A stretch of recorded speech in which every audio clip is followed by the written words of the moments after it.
মার্কিন president Donald Trump ইরানকে লক্ষ্য করে এক বিস্ফোরক হুঁশিয়ারি দিয়েছেন।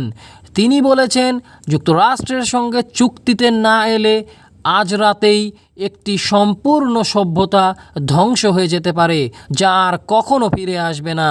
নিজের সামাজিক যোগাযোগ মাধ্যম ট্রুথ সোশ্যালে দেওয়া এক পোস্টে ট্রাম্প বলেছেন, আমি চাই না এমন কিছু ঘটুক, কিন্তু বাস্তবতা হয়তো সেই দিকেই নিয়ে যাচ্ছে। কে জানে কি হতে যাচ্ছে। তিনি আরও যোগ করে বলেন, সম্ভবত আমরা আজ রাতেই সব জানতে পারব। এটি হতে পারে পৃথিবীর দীর্ঘ ও জটিল ইতিহাসের অন্যতম গুরুত্বপূর্ণ এক মুহূর্ত। অবশেষে গত ৪৭ বছরের সহিংসতার অবসান ঘটতে যাচ্ছে। বার্তা শেষে ট্রাম্প ইরানের জনগণের প্রতি শুভকামনা জানিয়ে বলেন, ঈশ্বর ইরানের জনগণের মঙ্গল করুক। আপনার কি মনে হয় এই পরিস্থিতি কোথায় গিয়ে দাঁড়াতে পারে?